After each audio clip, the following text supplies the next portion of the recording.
One of the reasons for pain in relationships is the fixated frameworks you have of what an ideal relationship ought to be.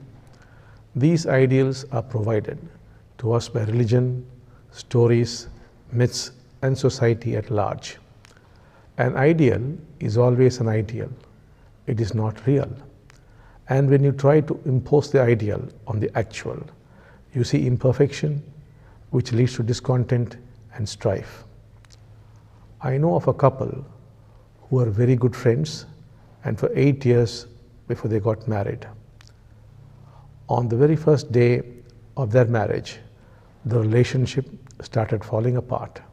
Being a Hindu husband, he expected his wife to fit into the traditional mold, but was shocked to find her using strong language on the eve of departure.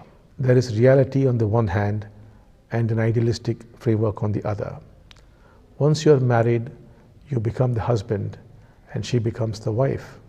And there's always the conditioning of how the wife should behave and how the husband should conduct himself. You expect of a husband to take hold of the responsibilities of the family, to be loving and emotionally strong.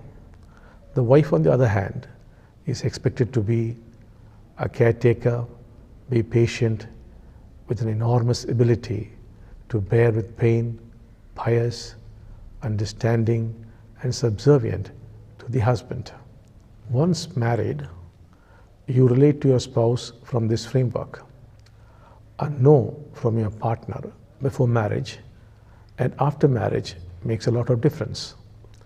That is because the framework has changed and an entirely different set of conditioning and expectation comes into play.